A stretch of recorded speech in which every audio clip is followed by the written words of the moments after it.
Hello guys! Na-try nyo na bang kumain dito sa Hillborn Cafe and Restaurant? Dito lang yan sa Tagaytay. Kung hindi naman, hindi problema dahil itutur ko kayo at susubukan natin kumain dito. Past lunchtime na din nung dumating kami dito sa Hillborn kaya naman hindi na kami nagpatumpik-tumpik.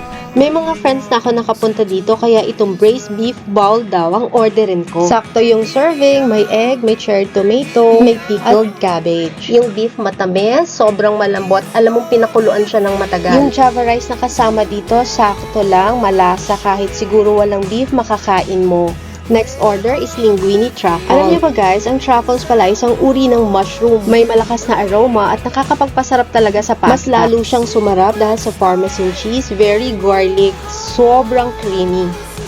Next order is ultimate chicken fingers. Ang juicy ng chicken sa loob pero napaka-crunchy outside. Na-enjoy ko to lalo na yung ranch dipping sauce. Sobrang ang sarap. With or without rice, saktong-sakto to sa gutom mo. Sigurado na ako na babalikan ko tong Hillborn Cafe and Restaurant. May alfresco area rin sila. Good service, malawak ang parking area, masarap ang weather, aesthetic, very Instagrammable. So sure na babalikan ko ang Hillborn Cafe and Restaurant. So hanggang dito na lang muna guys. See ya!